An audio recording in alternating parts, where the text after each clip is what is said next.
I'm Harold. Uh, I'm going to continue on this week with the mystery project, and it's a little later than normal because it's been a kind of busy week, and that goes into a long story. So we'll get into that in a minute. But I went by Walmart yesterday and made an impulse purchase. I got a genuine 1022. I didn't buy this scope. I took it off another rifle, and I got a couple of non-Nancy Pelosi approved high capacity magazines on order for it. They'll be arriving in a plain brown wrapper any day now. This is for the fifth Sunday 22 fun shoot. I've been showing up there with rifles that had magazines down the barrel and hard to load and pump and what such as that. And everybody accused me of having muzzle loaders. So that should fill out the bill. Now the end of today's story isn't going to be something that happened a long time ago. It's something that happened last month and this month, and it's a true story and all that. The Texas government here decided that they were tired of having two stickers on cars' windshields, so they changed the law, and the inspection sticker is going to go away, and you'll just have the registration sticker on your windshield. And sometime, I think within 90 days, as much as 90 days ahead of time for your renewal, you go down and you get your car inspected, and they'll notify the state of Texas how it came out. And then when you go to get your license plates, they'll sell them to you, because your car's been inspected, and that'll handle both inspection and registration. And of course, being a law, it's got loopholes and hereafters and such. And one of those things was if your inspection comes after the date that your registration is due, well, then you wait till the next year to get your car inspected. And so my registration ran out in May, and the inspection was due in June. So I was all happy, I saved $40 there, being cheap like I am. $40 is $40. So anyway, I procrastinated. I had the little notice from the state of Texas, said that you got to get your license plates renewed. And in the last week of May, I went down to the local food town grocery store, and the lady says, "Oh," she says, "you have to have new license plates because your car is 7 years old, so you'll have to go to the county tax office to do that." And I thought, well, it's no big deal. The tax office is catty cornered across the street on the other corner. So I drive over there, and the place is closed due to flooding. Well, that stayed closed due to flooding, I think, for a couple of days. And I finally got in there on the last Thursday of the month, which means there was, a little more than 3 days left in the month. And I waited through the line, and I got up to the front and handed my renewal documents through to the lady, young lady that was behind the window there, and she hands me a couple of license plates and says, that'll be $7.50. And I said, how come so cheap? I said, usually it's $60 or $70. So, oh, she says, you want the sticker too? And I'm thinking, yeah, why would I come in here, but with a renewal notice, but anyway, so she gives me a sticker, charging me $71 and the extra $2.50 charge for using a debit card. And I took off happy as I could be. I went home, scraped off the sticker on my windshield, stuck on the new one, not really paying much attention. So we get into about the first Sunday in June. Well, maybe not the first Sunday. Maybe it could have been. I don't know. Anyway, it was last Sunday, and I was sitting in the line at Whataburger, and I was looking at the sticker from behind, and I thought, surely that can't say 15. So I got home and I looked at it really good, because I kept thinking it couldn't be 15, and that's what it said, 515. The lady had sold me a sticker that lasted 3 days. And I was thinking, what kind of thought could go through a person's mind to charge somebody $71 for a sticker that's going to last 3 days? And I'll keep it there for the renewal. So early Monday morning, I got up, and the wife even got up, and I got my documents all copied, the title and the things. I'd thrown away the paperwork that came with the sticker because it always tells you on it that it's not going to do you any good. You can't get a new sticker with it or something, you know. So anyway, back to the tax. Leaving out the important parts here. We go out the back door, and I says, "I'm not taking my purse," and I'm not thinking about it. And I shut the door. She says, "I hope you got your keys." And I said, "No, my keys are upstairs on my desk." She said, "Well, how are we going to get in now?" So I wandered around trying to figure some ways to finagle a window, you know, trip the little lock on them and all kind of things, and I couldn't think of nothing. And so we stood there and we debated, do we call a locksmith or what? And I guess thinking, well, a locksmith's probably about $100 to come around here and unlock my door. And so there was a shovel leaning against the garage there, the one the wife uses to pick up daisy drops out in the backyard. And so I poked that shovel through the window, which gave me access to the window locks, and climbed in and got my keys. And I went down to the state office there, or the county tax office, and explained my situation. And then the young lady in there says, "Well," she says, "I can sell you a duplicate sticker for $7." And I thought, well, okay, considering this is the government stuff, and I'm probably lucky I didn't get arrested for driving with an expired sticker or something, you know. So I pay the $7 and go home, and I put the sticker on and measure the broken window and go upstairs and crank up my PC and look for window companies within, you know, 5 or 10 miles of the house. And I printed out instructions to one, and you know, I had sort of a short list there. And I went over to this window company, and it turns out it's the guy's house. I guess this guy's doing repairs out of his house on people's windows. Now, this is not what I want. I want to go somewhere and buy a piece of glass, you know. Well, I'll go to my local hardware store, and they said, I said, "I want to try you try to match the tint of this piece of glass." The guy goes, "Oh, we don't sell tinted glass. All you got is clear." I thought, yeah, I remember that now from the last time I had to buy that stick-on tint stuff. And so I drive around to another place I was told where there was an actual store, and there was nobody there. There wasn't a store. I couldn't find it. So I go back home. I've already wasted an hour and a half or so there. Look up on the internet again all these so-called glass companies, you know, glass and window companies. I call them on the phone. About the first 3 or 4 guys working out of their house, you know, and I'm not interested in that. I want to go to a real store. I finally find one over in Pasadena, and I go over there. They sell me a piece of tinted glass for $26, and I come home and I put that in. Well, now then, that's ate up most of the day. You know, by now we're getting down to after lunch, and it's cost me $30-something. So my my happy saving of $40 disappeared really quick there, and you know, that's what they say about the best laid plans of mice and men. But anyway, that's why everything was slow on that day. And then yesterday, of course, I got up early in the morning to go down to the W Rod Tool Company and get a right-sized tap drill for the project we're working on here, mystery project, because I didn't have either size. They're nice guys down there. They'll look all through the book and help you save a little money. And I actually found one of these. They had these on the shelf. First place I've ever seen them in town. So I got one of those too. Now I can keep up with Tom Lipton and Avon, you know, and squirt my WD-40 or diesel or mixture or whatever I've got for lubricant there, and everything will be happy.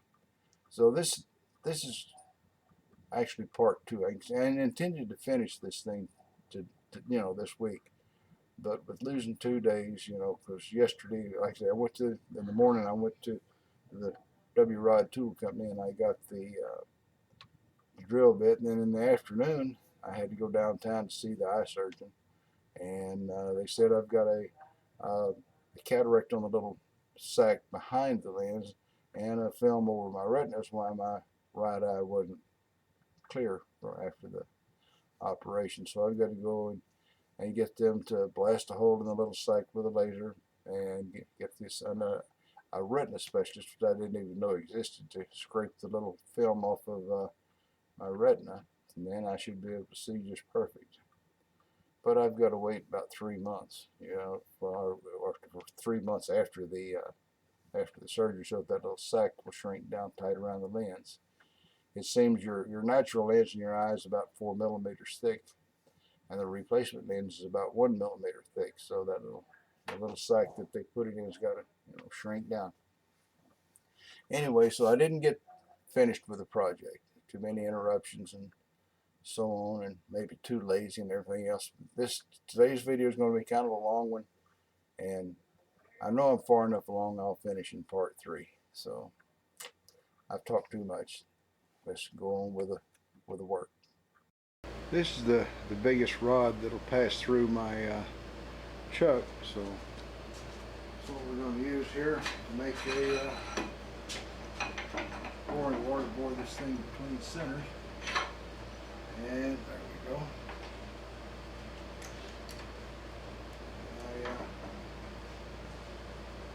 We'll try to do this without anything special, so we'll see what we'll see. Let's see here.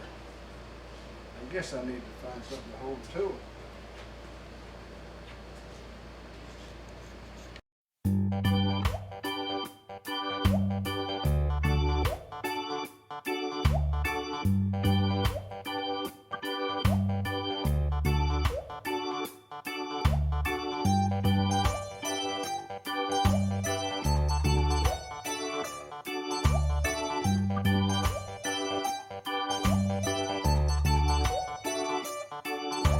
Well, I cleaned up a lot of the rust that was on that little booger, and I decided to try to keep it whole. I think if we were line boring aluminum, it would be just the right kind of bar for it. And you could really line bore a lot of distance. So I'm going to try to drill a hole in it now and thread a set screw to hold a piece of round tool steel, and we'll see what happens. Okay, so an edge finder to find the edge of this thing, so we'll go back over here to 0, and then we'll come over to 1/4 inch, which is half of the edge finder's size.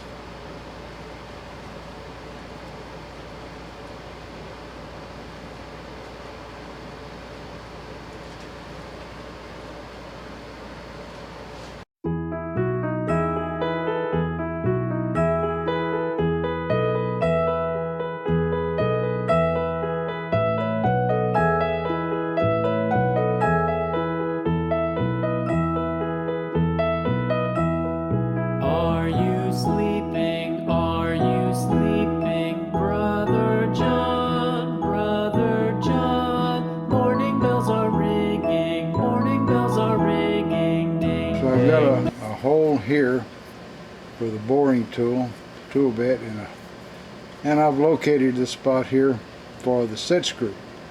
Now all the ones I've got here are tiny little things for the Mr. Pete steam engine, so I'm going to have to go to Redneck Supply and see what they've got in a range to fit in there. So I'm going to knock it off for today, and I'll come back on another day. Okay, so here we are assembled with a tool bit in it, set screw tightened down. It took me a little doing to find a wrench that would fit that set screw. So now on to the next step. I'm not certain how much of an error I would get if I'm not straight, but this guy looks to be fairly well straight on there. Gets a little bump when it goes through one of those voids, but I'm guessing it's got to be within 1/1000th as it goes across there, and over the length of the tool coming out. I don't think that it's really going to cause me a problem. So next step, move on to the next one. Okay, we're here on dead center crosswise, and it's straight. So we'll just start first with the holes.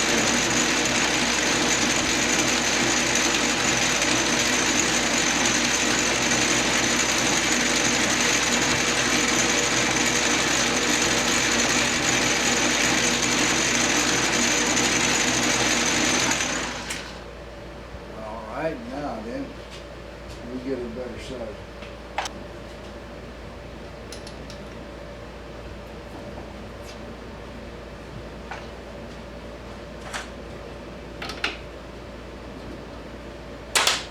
See if that's straight on there or not. Alright.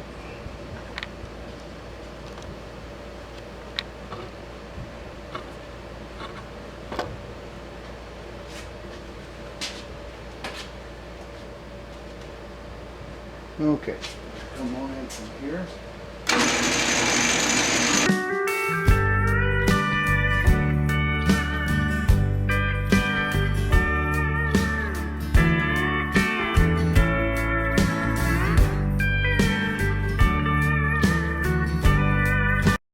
All right, we're ready to drill another hole.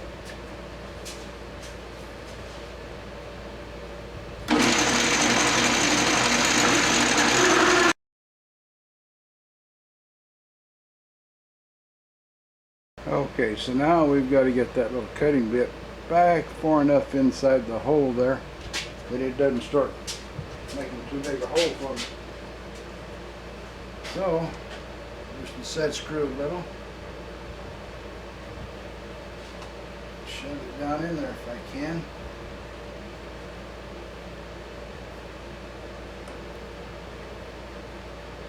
Let's see what that looks like. That's fairly close to maybe not making any cut at all.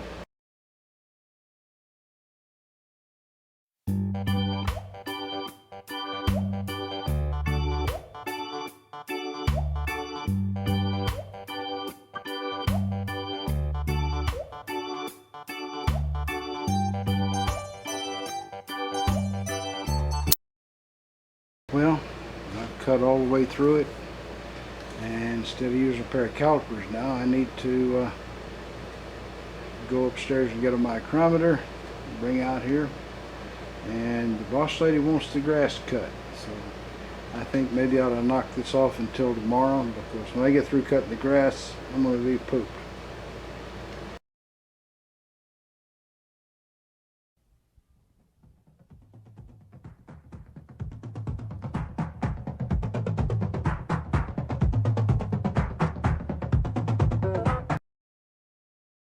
Okay, off camera I did a little bit of work on this shaft. It's going to go through the hole in the middle of that block, and right at first this end was about 10 thousandths bigger than that end, and I thought, oh boy, the tailstock's out of alignment. But then I went back and did a spring cut, and they're pretty close now. Apparently there's a lot of flex there at that tailstock, so I'm really close to getting it down. I guess I'm within about 4 thousandths of the hole size. So now it's time to make really tiny cuts.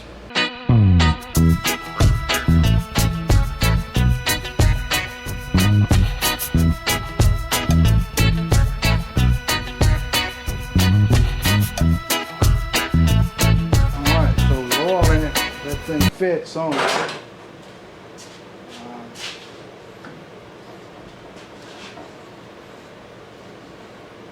Tight at that end and really tight at that end, and I can correct all that. Looks like it will work there just fine. So put a little emery cloth right there and get another chuck so I can center this up, because I want to cut threads on the end here.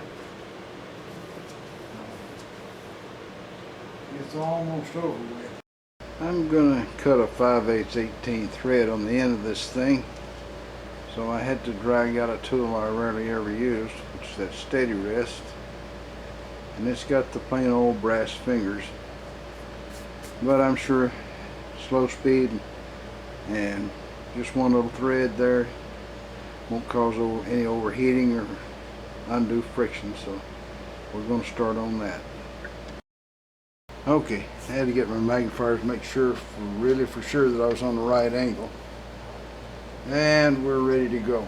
We're going to make a real cut this time.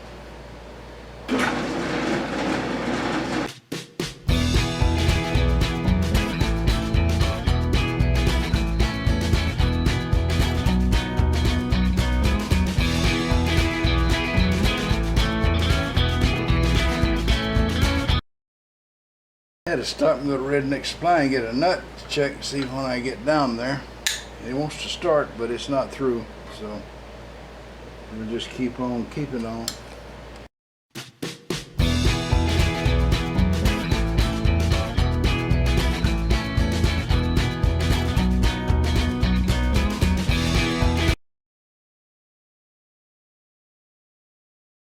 Red Beak's trying to cut it off with a parting tool. Just slice her off of there and then on to the mill. We're going to thread this one internally, same thread we put on the outside of the big boy down there. And I'll give you a clue, this end is going to hold a bit.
And we'll be back. Okay, I've milled a flat on each side of that, so it's actually a 1/4 inch thick. It's a 1/2 inch threaded rod, and I'll drill a hole in here, and this is going to be a post that will hold a hinge support, and it's the only one of those that I need, so I'll set up to drill it, and then this little piece will be complete.